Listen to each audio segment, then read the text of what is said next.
This time on DawgStrip, more Cadillacs. we get back to Project Dreadnought. Our 1964 Cadillac Fleetwood we have mounted to a 1979 RV chassis. At this point, we only have a week to get her ready to roll for the BC Gambler 500.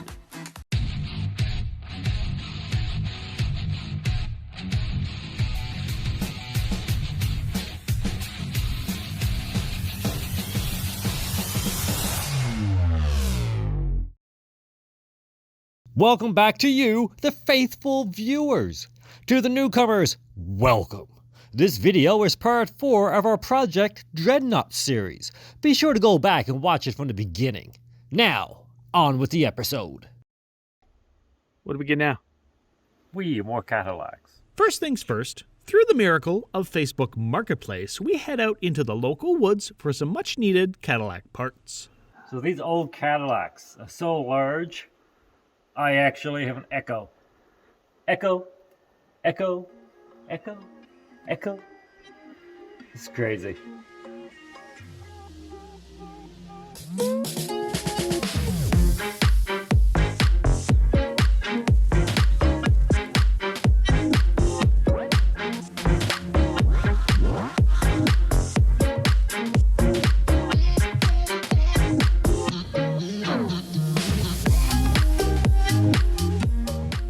Done now, let's go home. And now, with our load of spare parts, it's back to the driveway.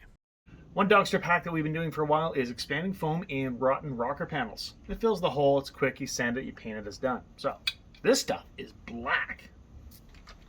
Okay, so not all expanding foam is the same. Some you can't put into a blind cavity because it needs space to cure.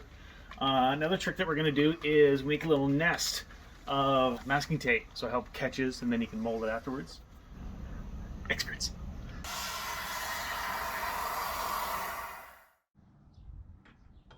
Next, onto the engine. After a short battle with the stock DuraSpark distributor, we replace it with a more modern HEI distributor. Of course, that means we are now only a few wires away from making noise. First try.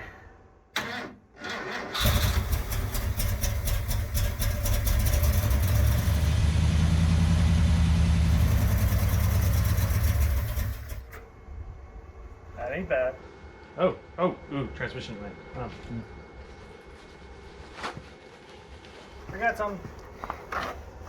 She's bleeding. Bleeding, yes. Now that noise is confirmed, we move on to wiring, windows, and interior. All right, welcome to the DawgStrip blanket party.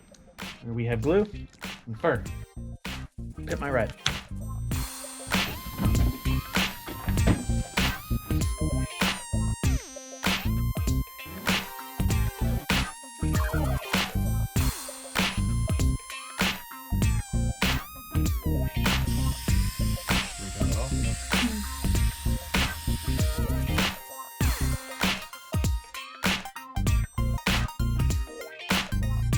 Now, with a headliner that would make any pimp proud, we move on to remounting the front doors. The previous owner had cut all 400 wires for the window controls. And once that disaster was rectified, we worked well into the night to get the front clip mounted.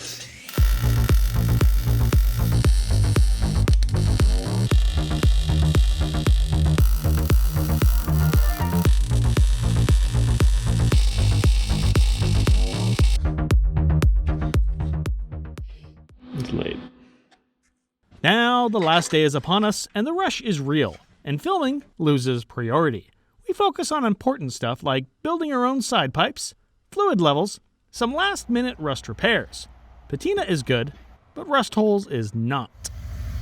But for now, we're out of time, and we hit the road for the BC Gambler 500.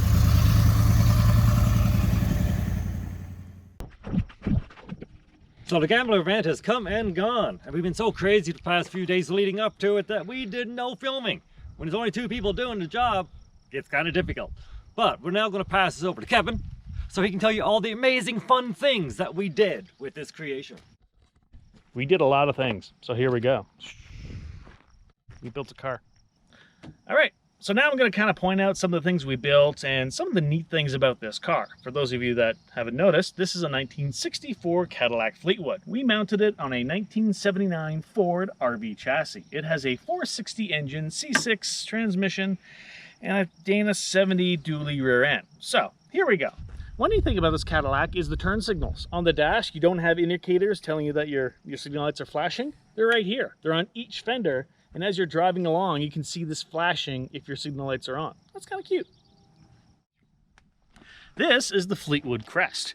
Different years of Cadillac did different things, but this one, only the Fleetwood had the crest. So you had a V if it was a regular Cadillac, but if it was top of the line, Fleetwood crest.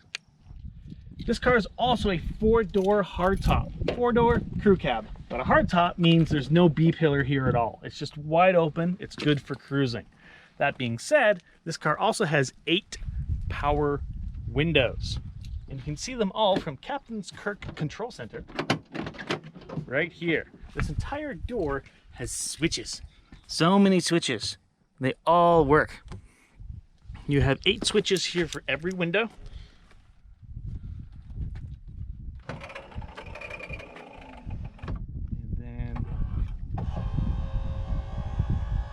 Even the back window, corner windows are electric.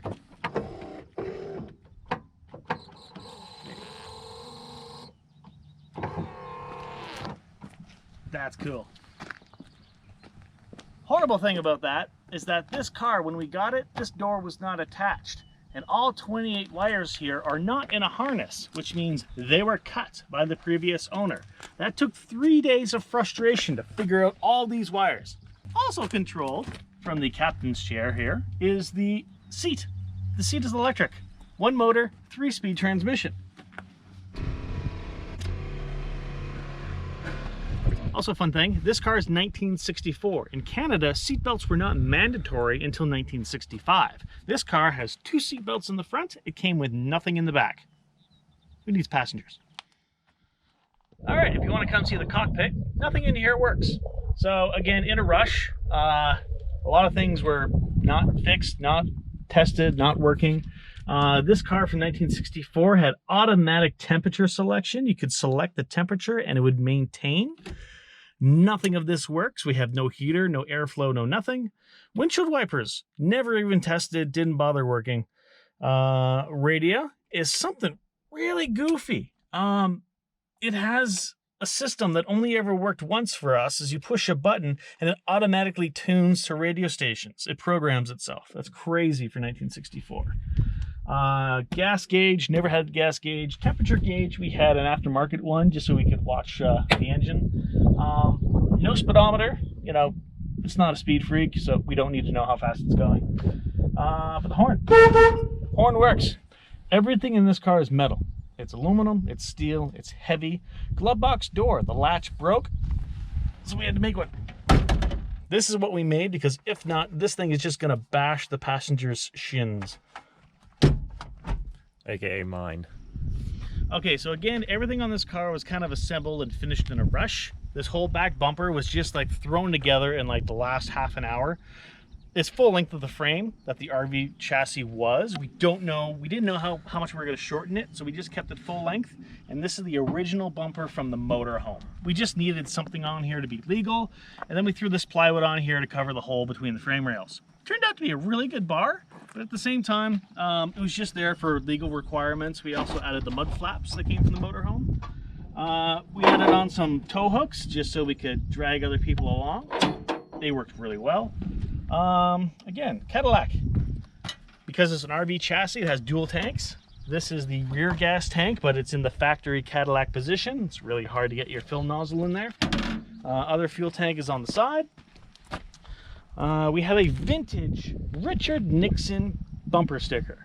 You know, we just have to fill in the classic looks. So there it is, Richard Nixon, the one for president. Deadhead sticker on a Cadillac. Out on the road today, I saw a deadhead sticker on a Cadillac. I'm just playing music during that part. Okay. Just, again, Cadillac had like a bunch of goofy, cool little things. To unlock the trunk, again, these are usually broken. It stays up. It stays up, out of the way, You put your key in, unlock it, and then it releases. Just those nifty little things for Cadillac. So this is where all the bodies go. It has an echo. Basically, we were planning on sleeping in this, but then a friend offered us to sleep in their trailer, the travel trailer, so we took them up on that. But this thing was full of alcohol, tools, everything we needed. This trunk is awesome. Taillights on this car, frustrating. Just everything electrical on this car, because I guess it was sitting in a field for decades, was just frustrating. Nothing worked. All contactors had to be clean, adjusted, clean 10 times. Bulbs were good, bulbs were bad, and it turned out to be a really frustrating day or two of just getting lights to work. But in the end, these taillights in the bumper, in the little fin, the last fin of Cadillac, it's a good look. It's cute. So, if you've been paying attention, this is a Ford 460. That is 7.5 liters of Ford lazy gloriness. Basically, you'll see in the following video the hassles that we had with this driveline. It was never really tested. In the motorhome, it ran, it drove, it stopped, and that's as far as we went with it. We used the motorhome radiator, massive 4-core, I think it's like 3 feet by 3 feet. We added electric fans just because this radiator is so high compared to the engine. We also had to get a transmission cooler because we broke the factory one when we were building all of this. We also had a hell of a time wiring the alternator. We fried like the 2 voltage regulators that we had to go out, buy a brand new one. At the end, we ran out of time, and we just started throwing money at it with parts. And this year was very expensive, but I think we built something pretty damn cool. We'll keep it for a while. It moves good, it still needs a tune-up, but we're happy with this thing. It's cool, it's functional, it's got style. So, thank you for watching. Give us a like and subscribe, and you'll see more of this in the future. Stay tuned for the Gambler video and see just how good this thing did. Or not. Next time on DawgStrip, we head to Agrifair for some figure 8 racing. But more importantly, we filmed these 3 lunatics who have signed themselves up for rollover competition. For 5 shows in total, these guys will be adding up the rolls until one is crowned the Agrifair 2022 Rollover Champion.